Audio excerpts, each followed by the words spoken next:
امام طبرانی نے نقل کیا حضرت عبداللہ بن عباس کا ایک قول.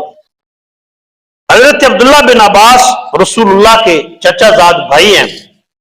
وہ فرماتے ہیں کہ حضور کی امت میں سے مولا علی رضی اللہ تعالی عنہ کے اندر 18 شانیں ایسی ہیں، اگر ان میں سے مولا علی کے اندر ایک بھی ہوتی تو آخرت کے لیے کافی تھی. 18 شانیں مولا علی کے اندر ایسی ہیں، اگر ان میں سے مولا علی کے اندر ایک بھی ہوتی تو وہی ان کی آخرت کے لیے کافی تھی. اور مولا علی کے اندر 13 شانیں ایسی ہیں جو کسی اور کے اندر نہیں ہیں. وہ مولا علی کی خصوصیت ہے.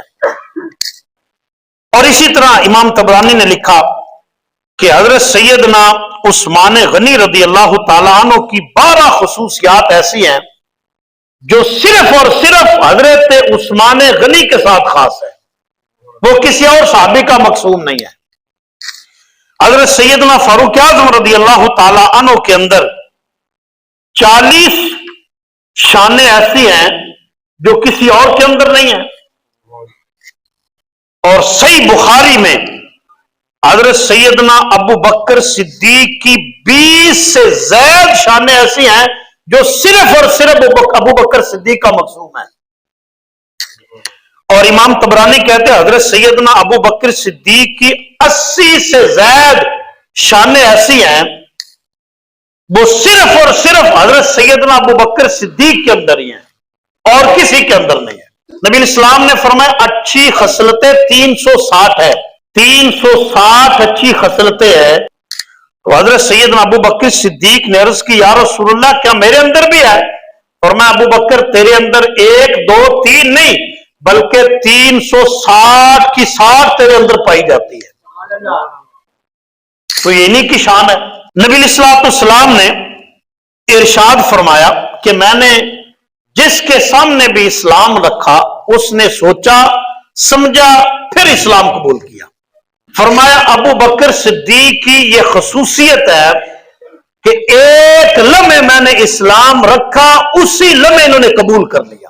اور یہ واحد صحابی ہے، یہ بھی ان کی خصوصیت ہے حضرت سیدنا ابو بکر صدیق کی کہ جن کی 4 نسلوں کو صحابیت کا درجہ حاصل ہے. یہ کسی اور صحابی کا مقصود نہیں ہے. خود بھی صحابی، باپ بھی صحابی، بیٹے بھی صحابی، پوتے بھی صحابی. مولا علی فرماتے ہیں حضرت ابو بکر صدیق کا لقب صدیق بھی رب نے آسمانوں سے اتارا ہے. یہ بھی ان کی خصوصیت ہے. اور نبی صلی اللہ علیہ وسلم نے حدیث سے معراج میں جو صحیح بخاری میں تفصیل سے موجود ہے، معراج کی رات نبی صلی اللہ علیہ وسلم نے خود فرمایا کہ میں جہاں سے بھی گزرا جس جگہ پر میرا نام لکھا ہوا تھا ساتھ میرے ابو بکر کا بھی لکھا ہوا تھا. یہ شان بھی خصوصیت بھی حضرت سیدنا ابو بکر صدیق رضی اللہ تعالی عنہ کی ہے.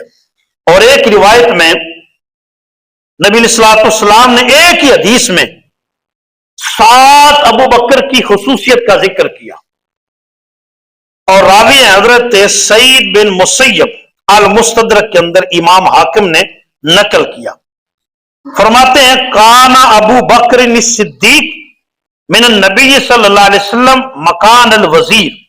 پہلی خصوصیت بیان فرمائی کہ سیدنا ابو بکر صدیق حضور کے بمنزلہ وزیر تھے، یعنی ہر لمحہ ہر گھڑی حضور کے ساتھ رہتے تھے. وَكَانَ يُشَاوِرُهُ فِي جَمِيعِ أُمُورِهِ. اور نبی علیہ السلام اپنے تمام معاملات میں ابو بکر صدیق سے مشورہ لیتے تھے، یعنی حضور کے بشیر بھی ہیں. اور تیسرا فرمایا وَكَانَ ثَانِيهِ فِي الْإِسْلَامِ. اسلام میں حضور کے ثانی بھی ابو بکر صدیق تھے. وَكَانَ ثَانِيهِ فِي الْغَارِ. اور غار میں حضور کے ثانی بھی ابو بکر صدیق تھے.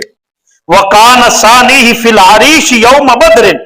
بدر کے دن مسجد عریش کے ثانی بھی حضرت سیدنا ابو بکر صدیق تھے. یعنی جب حضور کے پہرے داری کی باری آئی تو مسلمانوں کی تعداد کم تھی تو کہا ایک آدمی نے حضور کا دفاع کرنا ہے اور باقی سب نے جنگ لڑنی ہے تو اس صحابہ میں سے جس ہستی کا انتخاب حضور کی دفاع کے لیے ہوا وہ سیدنا ابو بکر صدیق ہے۔ اللہ اکبر۔ وکان ثانی ہی فی القبر، اور قبر میں بھی حضور کے ثانی ہے۔ وَلَمْ يَكُنْ رسول اللہ صلی اللہ علیہ وسلم يُقَدَّمُ عَلَيْهِ أَحَدًا، اور حضور صلی اللہ علیہ وسلم ابو بکر کے علاوہ کسی کو مقدم ہی نہیں رکھتے تھے، یعنی ابو بکر کی جگہ کسی کو نہیں دیتے تھے، کہ نبی علیہ الصلوۃ والسلام ابو بکر کے آگے بھی کسی کو نہیں چلنے دیتے تھے۔ اور نبی علیہ الصلوۃ والسلام کی ظاہری حیات میں جس ہستی نے سب سے زیادہ حضور کی خدمت کی وہ سیدنا ابو بکر صدیق ہے، اور 17 نمازیں حضور کی موجودگی میں پڑھائی۔ اور ایک موقع پر صحیح بخاری میں تفصیلاً موجود ہے، جب سید عائشہ رضی اللہ تعالی عنہا نے عرض کی یا رسول اللہ میرے باپ رقیق القلب ہے، نرم دل والے ہیں، کسی اور کو کہہ دے۔ تو نبی علیہ السلام نے جلال میں فرمایا عائشہ ابو بکر کے علاوہ میرا رب کسی کی امامت کو قبول ہی نہیں کرتا، کہ ابو بکر کے ہوتے ہوئے کوئی مصلی رسول پر اور کھڑا ہو۔